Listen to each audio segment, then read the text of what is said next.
बहुत बार अपने आप को जीवन में कमजोर पाते हैं अजीजों। और अजीजों, आज हम वचन से सीखने जा रहे हैं कि चाहे शारीरिक रूप से हमें कमजोरी महसूस हो, दुर्बलता महसूस हो, आत्मिक रूप से हो, मानसिक रूप से हो, हमारा एक चरवाहा है जिसका नाम खुदावंद यीशु मसीहा है। और वो हमें बचाने के लिए, आगे बढ़ाने के लिए, आगे ले जाने के लिए हमेशा हमारे साथ है। उसका ये वायदा है, मैं जगत के अंत तक सदैव तुम्हारे साथ हूँ। फिलिपियों 4:13 में लिखा हुआ है, जो मुझे सामर्थ देता है उसमें मैं सब कुछ कर सकता हूँ। और इसके लिए हमें इस बड़े बात को, इस बड़ी खास बात को अपने जीवन में उतारने के लिए हमें समझना होगा कि प्रभु यीशु मसीह के लिए जब पौलुस कह रहे हैं जो मुझे सामर्थ देता है उसमें मैं सब कुछ कर सकता हूं, I can do all things, everything by the grace of Jesus. हमें 12वें पद को समझना होगा। पौलुस कहते हैं, मैं दीन होना भी जानता हूं, बढ़ना भी जानता हूं, हर एक बात और सब दशाओं मैंने भूखा रहना, तृप्त रहना, बढ़ना, घटना सीखा है। तब वो 13वें पद में कह रहे हैं, जो मुझे सामर्थ देता है उसमें मैं सब कुछ कर सकता हूं। सामर्थ एक अनुभव है।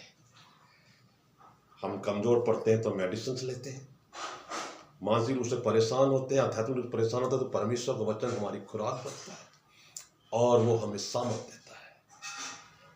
12 वर्ष से लहू बहने वाली स्त्री को ये विश्वास था कि मैं प्रभु यीशु मसीह को छू लूंगी, उनके वस्त्र के छोर को, तो मैं चंगी हो जाऊंगी।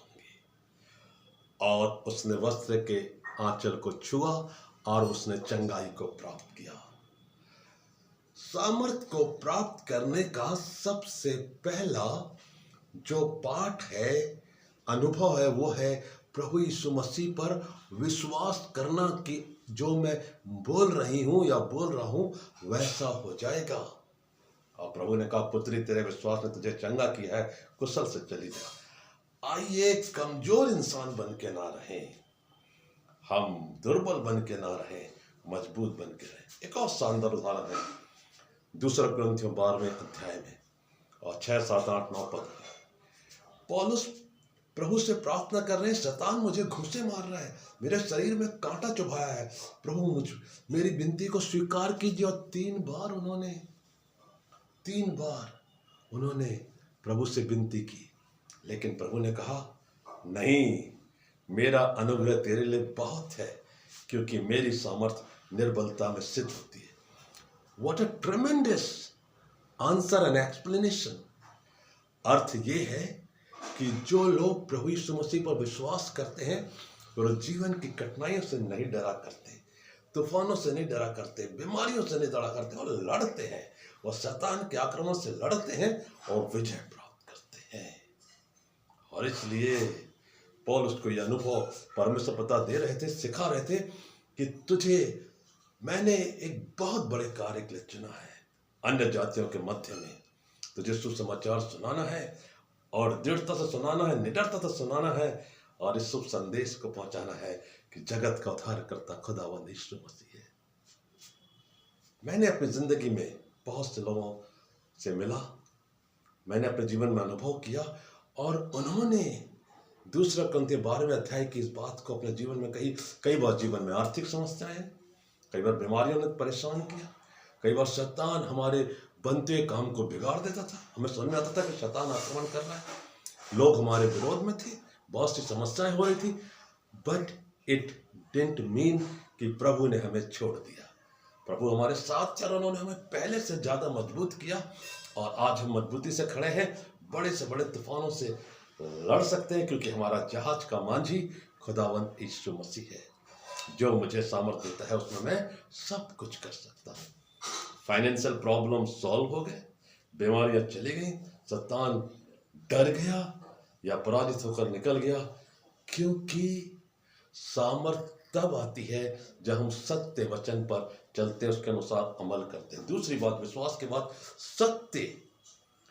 जीवन में जो व्यक्ति सत्य के साथ खड़ा रहता है, सत्य पर खरा उतरता है, वो व्यक्ति प्रभु यीशु मसीह के संरक्षण में रहता है। आप पवित्र धर्मशास्त्र बाइबल में कहीं भी देख लीजिए, जो लोग सत्य पर चलते थे, जो चलते हैं, वो परेशानियों से गुजरते हैं लेकिन हारते कभी नहीं है, क्योंकि खुदावंद उनके साथ रहता है। प्रभु ने सामर्थ देते हैं और हर एक परेशानी से बाहर निकलते हैं। तो जब हमारे जीवन में दुर्बलता के क्षण आए किसी भी प्रकार से, कि अपने को कमजोर समझ रहे हैं कि आगे क्या होगा, हम कैसे इन सारी बातों का समाधान खोजेंगे, let us put everything before the Lord, और परमेश्वर पिता के सामने रखने पर वो हमारी मदद और अगुवाई करेंगे। सामर्थ पवित्र आत्मा की अगुवाई में हमें मिलती है, और जो पीड़ितों के कार्यों की पुस्तक है उसमें बहुत बार ऐसा हुआ कि पवित्र आत्मा उतर आया, पवित्र आत्मा ने कार्य किया, पवित्र आत्मा ने बंदीगृह की नींव हिला दी, पवित्र आत्मा ने जेल खाने से पतरस को बाहर निकाल लाया, क्योंकि लोग लौ लगाकर प्रार्थना में एकजुट होकर प्रार्थना करते हैं। और जब लोग एकजुट होकर प्रार्थना करते हैं तो पवित्र आत्मा का कार्य होता है।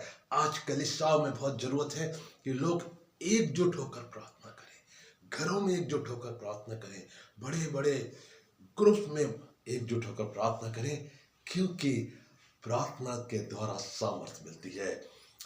Prayer is the powerful weapon. प्रार्थना एक सामर्थ का हथियार है। अफसोस की बात यह है कि आज दुनिया में बहुत से लोग प्रार्थना को मात्र औपचारिक रूप से करते हैं। प्रार्थना सभा में सबसे अंत में सोचते हैं जाने के लिए, दुनिया के कामों में पहले निकल जाते हैं। बहुत बड़ी पार्टी हो, बिजनेस डील हो, या किसी जगह बहुत अच्छा सांसारिक कार्यक्रम हो रहा है, हम उसको फर्स्ट प्रेफरेंस देते हैं। लेकिन जहाँ प्रार्थना सभाएं हैं, जहाँ हमें जाना चाहिए, वहाँ नहीं जाते, और हमारा परमेश्वर से संबंध धीरे धीरे कम होते जाता है, और एक दिन छूट जाता है, और फिर शैतान हंसता है कि एक और व्यक्ति मेरे झुंड में आ गया है। संभल जाइए, सावधान रहिए। शैतान आपको दुनिया की बातों में उलझाकर आपके आत्मिक जीवन को नष्ट करना चाहता है, आपको खुदावंद यीशु मसीह से निकालना चाहता है। और जो सामर्थ प्रभु यीशु मसीह देते हैं वो कोई नहीं दे सकता। वो शैतान तो प्रभु के सामने हमेशा दंडवत करता, नतमस्तक होता है, वो कोशिश करता है। लेकिन जो लोग प्रभु के वचन में, प्रभु यीशु मसीह के साथ प्रार्थना में, जीवन में जुड़े रहते हैं, शैतान उनसे बहुत डरता है। जिसके पास बहुत शारीरिक बल हो, आज का संसार उससे बड़ा बलशाली कहता है। जिसके पास धन हो, प्रॉपर्टी हो, बहुत बड़ा बंगला हो या फाइनेंस हो, लोग उसके सामने जाकर झुक के खड़े होते हैं कि ये बहुत पावरफुल है। और हमने सामर्थ्य की परिभाषा दुनिया में दूसरे रूप में बदल दी है, जो कि एग्जैक्टली टोटली नेगेटिव है।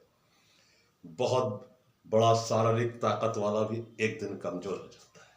जिसके पास बहुत धन है, एक दिन वो भी, जिस दिन उसकी मृत्यु होती, छोड़कर जाना पड़ता है। बंगला, प्रॉपर्टी सब कुछ छूट जाता है। फिर कहाँ रहा आपका धन, कहाँ रहा वो प्रॉपर्टी, और कहाँ रहा आपका सांसारिक नेम और फेम, वो सब कुछ खत्म हो जाता है। लेकिन जो सामर्थ प्रभु यीशु मसीह के द्वारा मिलती है, वो पृथ्वी से स्वर्ग की ओर जाने का जरिया है। मेरे दोस्तों, मेरे अजीजों, मेरे भाइयों और बहनों, इसलिए याद रखिए कि जब हम प्रार्थना में, विश्वास में, सत्य में प्रभु के साथ चलते हैं तो हम सांसारिक बातों पर विजय प्राप्त करते हैं। चौथी बात बड़ी महत्वपूर्ण है कि जो लोग सामर्थ्य होते हैं प्रभु यीशु मसीह के द्वारा, वो मत्ती 6:33-34 में लिखा है, पहले उसके राज्य और धर्म की खोज करो तो ये सारी वस्तुएं तुम्हें मिल जाएंगी। भजन संहिता में दाऊद लिखते हैं, you fulfil the desires of my heart. परमेश्वर जानते हैं आपको जीवन में कौन सी चीज आपको जरूरत है, या कौन सी जगह आपको परमेश्वर को बढ़ाना है। आप अपने तरीके से नहीं, परमेश्वर की इच्छा को सामने रखकर बढ़ने की कोशिश करें। और जब हम परमेश्वर को सामने रखते हैं, जब हम परमेश्वर की इच्छा को अपने जीवन में पहला स्थान देते हैं, तो हमें सामर्थ्य मिलती है।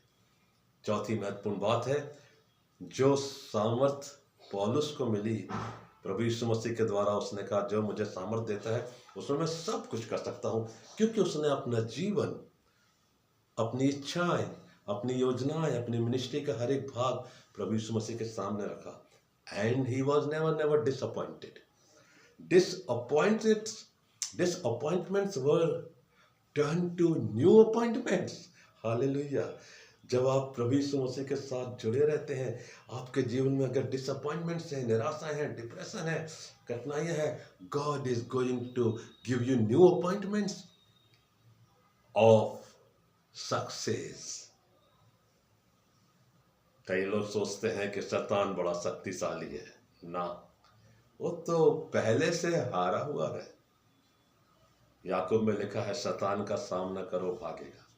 कमजोर लोग शैतान के सामने से भाग जाते हैं, लेकिन प्रभु यीशु मसीह की सामर्थ में रहने वाले लोग वो शैतान का सामना करते हैं और शैतान आपके सामने से भाग जाता है, आप विजयी होते हैं, वो हार जाता है। पांचवी और अंतिम बात कि सामर्थ का अर्थ है कि परमेश्वर पिता ने, प्रभु यीशु मसीह ने हमें उसके शुभ संदेश को सुनाने के लिए, गवाहियां देने के लिए अपना विटनेस ठहराया है। सो बी प्रिपेयर्ड, तैयार रहें, उठिए, जागिए, आगे बढ़िए। अपनी सांसारिक जिम्मेदारियों को करते करते थक नहीं जाइए। प्रभु के साथ चलिए और आप देखेंगे कि वो आपको एक सामर्थी, एक पावरफुल क्रिश्चियन विटनेस बनाएगा उसकी महिमा के लिए। खुदावन इन वचनों के द्वारा आपको बहुत बहुत आशीष दे। आमीन।